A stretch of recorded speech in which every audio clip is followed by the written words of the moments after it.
Walaloo mata dureen isii waan hin ta'in qabnaa yaa badalammii jettu. Waan hin ta'in qabnaa yaa badalammii hiyyummaaf gabrummaa dheefa biyyaa yaanee akka callee cittee dachirra facaanee lakkaawwameen dhumuu barwanne nu taane. Akka balfaatitti fooqirraa gatamne akka waan horiitti billa waan qalamne akka waan qoraanii ibiddaan gubanne waan hin ta'in qabna waa meeqa mudanne.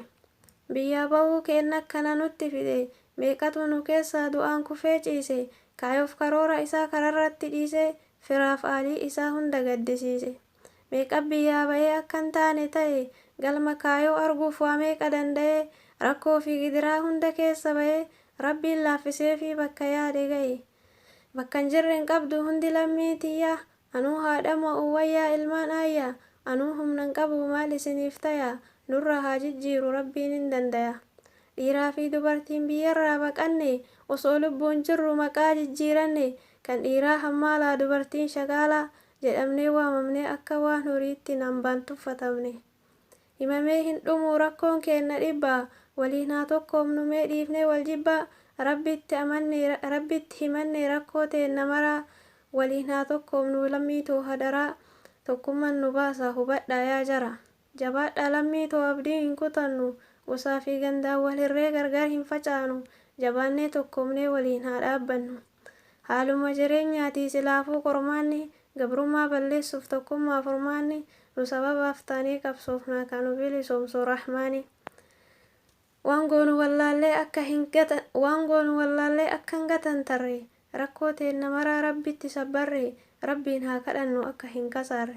Yaa rabbii koo jabaa yaa mootii aalamaa hin cinqin hin miidhin hunda ilmaan namaa waa hunda laaffisiif keessaa tan muslimaa waa hunda laaffisiif keessaa tan islaamaa.